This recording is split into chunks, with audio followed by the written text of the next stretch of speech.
Shri Gurupyo Namaha. Hello students. I welcome you all to the next session of our English class. So in today's session, we'll know about a famous personality, children activist and social reformer who campaigned against child labor. Yes, it is none other than Kailash Satyarthi, who was awarded Nobel Peace Prize in 2014 for the struggle against the suppression of children and young people and for the right of all children to education.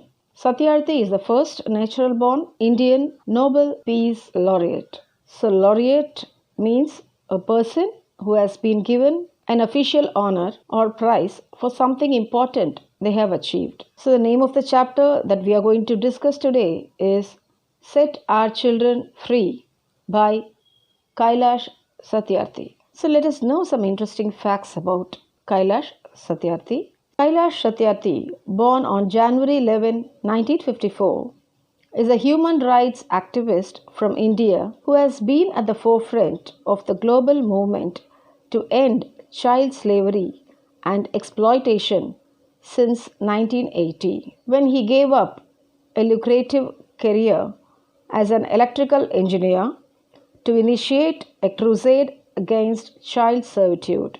As a grassroots activist, Kailash and the grassroots movement founded by him, Bachpan Bachao Andolan, so in English it is known as Save Childhood Movement, have liberated more than 83,000 children from exploitation and developed a successful model for their education, rehabilitation, and reintegration into the mainstream society.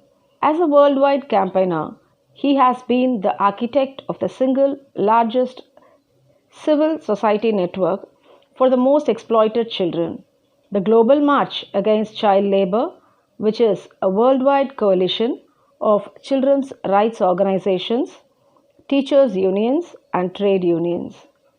He is also the founding president of the Global Campaign for Education, an exemplar civil society movement working to end the global education crisis, and Goodweave International for raising consumer awareness and positive action in the carpet industry. Now, let me read the chapter. Set Our Children Free. So, this chapter is the compilation of Kailash Satyarthi's Nobel Peace Prize concert speech or Nobel Lecture on 10th December 2014 at the Oslo City Hall, Norway. This speech is a powerful argument made by the Nobel Peace Prize winner Kailash Satyarthi. It opens our eyes and draws our attention towards the piteous condition of some of our fellow human beings, here children. Now let me read the content. Your Majesties, Your Royal Majesties, Royal Highnesses, my dear daughter Malala, dear brother Tom Harkin, and my sisters and brothers. Friends, the Nobel Committee has generously invited me to present a lecture. Respectfully, I am unable to do that because I am representing here the sound of silence, the cry of innocence, and the face of invisibility.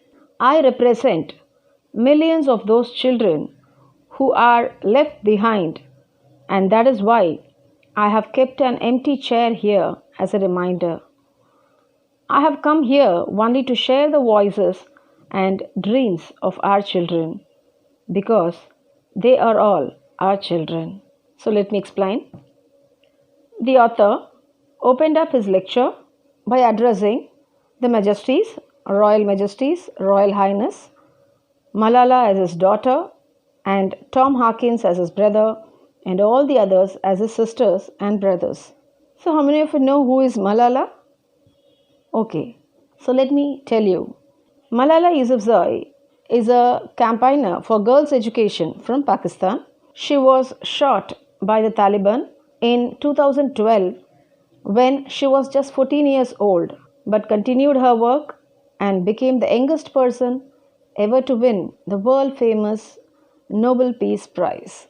So now in this paragraph, He says that he has been invited to present a lecture in front of the Nobel Committee, which he is unable to do at that moment, and says that he represents the sound of silence, the cry of innocence, and the face of invisibility. So, what is sound of silence? So, the actual definition of silence is the complete absence of sound. But here, it means meaningful silence, or an abstract illustration of the atmosphere that becomes heavy with emotion or understanding. Cry of innocence here refers to the people who are in need of help and attention which they don't get. The face of invisibility refers to those who have been neglected. He makes them understand that he has come to represent the millions of children with the above mentioned situations that they faced in their lives and who are left behind without any solution. He also says that as a person in this society wants to share the voices and dreams of children as they are our children. Now, with the content from the chapter. 20 years ago, in the foothills of the Himalayas, I met a small skinny child laborer. He asked me, "Is the world so poor that it cannot give me a toy and a book instead of forcing me to take a gun or a tool?" 12 years ago, a child mother from the streets of Colombia asked me this, "I have never had a dream. Can my child have one?" Friends, all the great religions teach us to care for our children. Jesus said, "Let the children come to me. Do not hinder them, for the kingdom of God belongs to them." The Holy Quran says, "Kill not your children because of poverty." Friends, there is no greater violence than to deny the dreams of our children. So now here, in this paragraph, he continues with an incident that happened when he met small skinny child labor who asked him whether the condition of the world is so poor that it cannot give him a toy and a book, but instead left him forcefully with a gun or a tool. The next incident that he recalls, which happened 12 years ago in Colombia, where he met a child mother who asked him whether her child can dream about his or her life that she missed in her life. So he says that all the religions in this world teach us to care for our children, and he presents a few quotes from the holy books, the Bible and the Quran. He says that Lord Jesus has told that the kingdom of God belongs to the children, so do not stop them to reach him. And the Holy Quran says not to kill the children because of poverty. He says that we as human beings should give some values to the dreams of the children, and denying them is more than greater violence. Now let me read the content from the chapter. Therefore, I refuse to accept that all the temples and mosques and churches and prayer houses have no place for the dreams of our children. I refuse to accept that the world is so poor when just 1 week of global military expenditure can bring all the children to classrooms. I refuse to accept that all the laws and constitutions, police and judges are unable to protect our children. I refuse to accept that the shackles of slavery can ever be stronger than the quest for freedom. I refuse to accept. My only aim in life is that every child is free to be a child, free to grow and develop, free to eat, sleep and see daylight, free to laugh and cry, free to play and learn, free to go to school, and above all, free to dream. So now from this, he says that he refuses to accept the temple, mosque, church and prayer houses saying no place for the dreams of the children. He refuses to accept the world is so poor as it can help to bring all the children to classrooms by spending 1 week of global military expenditure for this cause. He refuses to accept the laws and constitutions, police and judges are not able to protect the children, and he refuses to accept that the shackles of this slavery is more stronger than the search for freedom. Now, he talks about the aims in his life. His only aim in life is that every child is free to be a child, free to grow and develop, free to eat, sleep and see daylight, free to laugh and cry, free to play and learn, free to go to school, and above all, free to dream. So now the content from the chapter. I have the privilege of working with many courageous people who have the same aim. We have never given up against any threat or attack, and we never will. We have made progress in the last couple of decades. But let us make no mistake, great challenges still remain. Friends, the biggest challenge or biggest crisis knocking on the doors of humankind is fear and intolerance. Rights, security, and hope can only be restored through education. So, here in this paragraph, he completely mentions the complete freedom to be given to the children. He says that he has worked with many courageous people who had the same aim like him and never gave up their duties even when they faced more threats and attacks from the other people, which never stopped their growth in the last couple of decades. He says that we should not make mistakes as there are great challenges that still remain.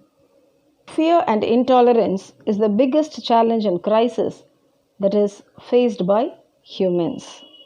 He says, an education gives the meaning and objectives of life and a secure future, and only it can bring back the rights, security, and hope in everyone's life. Now let me continue from the chapter. Young people like Malala, I have started calling her my daughter Malala, not just Malala. So, my daughter Malala and other daughters including Kayanath, in fact 2 Kayanats and Shazia, and the daughters from Africa and from all over the world. They are rising up and choosing peace over violence, tolerance over extremism, and courage over fear. Here, extremism means ideas that are not normal, reasonable, or acceptable to most people. So, that is called as extremism. So, from this paragraph, he also says that young people like Malala, Kayanats, and Shazia from all over the world, whom he calls them as his daughters, are rising up in their lives by making peace, tolerance, and courage as a tool to achieve in their lives in a way neglects the violence, extremism, and fear. Now, from the chapter, the solutions are emerging, but these solutions cannot be found in the deliberations in conferences alone and cannot be found in prescriptions from a distance. So, through this, he tells us that the solutions have come out, the decisions in a meeting, and the recommendations of the authorities cannot bring solutions. It lies in the hands of the local organizations, small groups, and individuals. So, from this, he is trying to make everybody understand that education transforms children's lives by helping them overcome poverty and leads to better health and increased income opportunities. Many children remain trapped in a life of poverty and hardship without it. Okay, children, hope you understood the complete content and explanation given. Let me conclude this session with a quote by Nelson Mandela. Education is the most powerful weapon which you can use to change the world. The world revolves around the children. Children's future revolves around education. Stop child labor. So we have come to the end of this session. Thank you, children. Have a nice day.